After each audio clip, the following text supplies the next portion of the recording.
Abdi Kinasi ini berunding untuk mengamankan barang tersebut dan dia berjanji. Halo semuanya, perkenalkan nama saya Arthur Iskandar. Saya berasal dari kota Lumajang, di mana kota Lumajang tersebut kaya akan alamnya yang sangat benar-benar indah banget.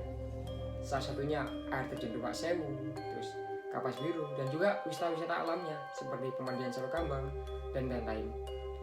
Pada video kali ini, saya akan membahas legenda Salokambang. Ya, kalian tahu sendirilah, Salokambang itu merupakan pemandian yang berada di daerah Lumajang yang 7 km dari kota Lumajang. Oke, untuk kalian lebih mengetahui legenda tentang Salokambang, kita akan lanjut ke video berikutnya. Awal kisah, pada 700 tahun yang lalu, wilayah yang sering kita sebut daerah Lumajang ini, yang dulunya dipimpin oleh Adipati Arya-Wiraraja, merupakan hadiah dari Kerajaan Majapahit kepada Arya-Wiraraja karena telah berjasa kepada Kerajaan Majapahit. Nah, kediaman Arya-Wiraraja ini itu dibuat berlatih oleh prajurit yang sekarang ini daerah tersebut dinamakan Desa Binting.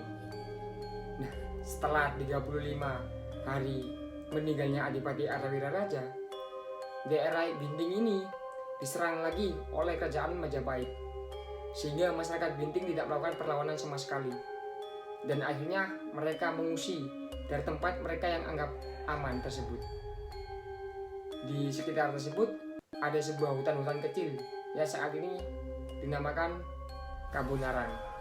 Selain hutan-hutan kecil, itu juga merupakan sebuah danau yang berada di sebelah utara yang disebut Dawan Lor. Diceritakan pula pada saat itu keluarga dari Empu Namli, yaitu putra dari Arya-Wiraraja, juga ikut terbunuh. Dan tidak ketinggalan juga, Demang Ploso pun ikut mengungsi, di mana Demang Ploso itu merupakan sebuah demang yang masih hidup pada saat itu. Demang Ploso mempunyai abdi kinasi yang sangat setia, dan dari abdi kinasi itu legenda Salokambang ini muncul. Pada saat itu abdi kinasi mencari di mana keberadaan Demang Ploso, yang pada saat itu Demang Ploso itu berpencar dalam pengungsian tersebut. Kini tempat tinggal Demang Ploso pun tidak ada yang berpenghuni, dan maka dari itu abdi kinasi ini mengamankan barang-barang berharga milik Demang Ploso. Dan setelah abdi kinasi ini mengamankan barang-barang berharga milik Demang Ploso, abdi kinasi pun meninggalkan daerah tersebut dan mencari di mana keberadaan Demang Ploso tersebut.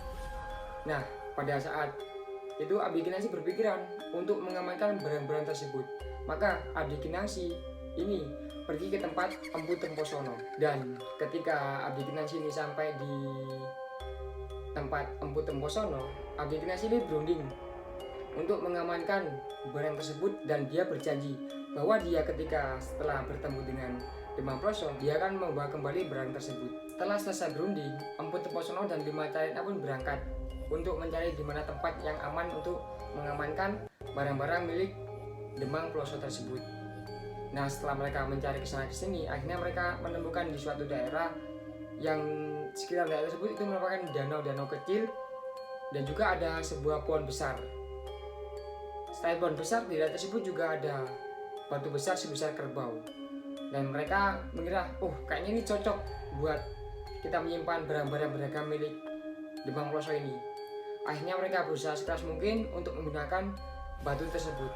Setelah mereka berusaha semaksimal mungkin, ternyata batu tersebut itu tidak bisa terpindah sama sekali, atau tidak bisa kayak dipindahkan lah gitu. Dan akhirnya mereka itu memanggil Empu Temposono. Setelah mereka memanggil Empu Temposono pun memerintahkan mereka untuk menjauh dari wilayah tersebut. Dan Empu Temposono masuk ke dalam biliknya untuk mengambil keris Aji Permeleng, dan Empu Temposono pun bersemedi meminta kepada Yang Maha Agung untuk memindahkan batu tersebut. Ketika Empu Temposono bersemedi, abdi kinasi dan 5 careknya itu akhirnya berdebar, takut apa yang terjadi. Tidak lama kemudian terdengar suara gemuruh dari batu tersebut, dan batu tersebut itu mengeluarkan banyak butiran pasir keluar dari batu tersebut. Setelah batu tersebut mengeluarkan banyak pasir, Empu Temposono pun menghentikan bersemedinya, dan Empu Temposono keluar membawa tongkat gemiringnya, serta diikuti oleh para 5 catrik dan abdi kinasi yang hatinya pas masih berdebar-debar. Nah, setelah itu tongkat gemilang milik Empu Tuposono ini dipergunakan untuk memindahkan batu tersebut ke tengah danau. Dan anehnya, batu tersebut ringan meluncur ke tengah danau. Dan batu tersebut itu terapung-rapung di tengah danau tertiup angin. Dan Abdi Kinasi beserta 5 catriknya itu menggali lubang. Setelah Abdi Kinasi dan para 5 catriknya itu menggali lubang, mereka pun menyimpan barang-barang berharga milik Demang Ploso.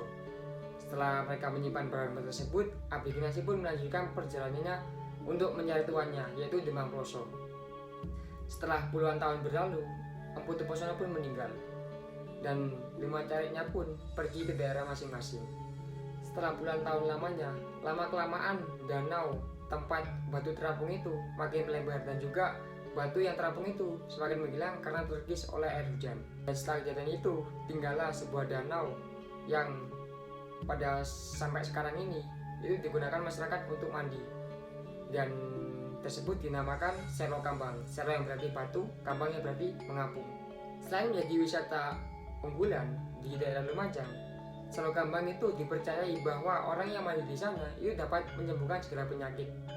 Nah, itu guys, gimana pembahasan tentang Selo Kambang? Menarik bukan? Ya, untuk kalian lebih tahu mana sih Selo Kambang itu, kalian bisa kunjung ke Lumajang, tepatnya di 7 km barat daya dari kota Lumajang. Nah, oke. Untuk lebih lanjutnya kalian bisa deh tanya di kolom komentar. Bang, Lumajang itu gimana? Gimana? Bang, wisata Lumajang itu apa aja? Gini. Boleh silakan kalian tanya di komentar, saya akan menjawabnya. Dan jangan lupa like, comment, and subscribe. Terima kasih telah menonton video saya ini. Semoga kalian menonton video saya kali ini, kalian bisa menambah ilmu. Ya, terima kasih.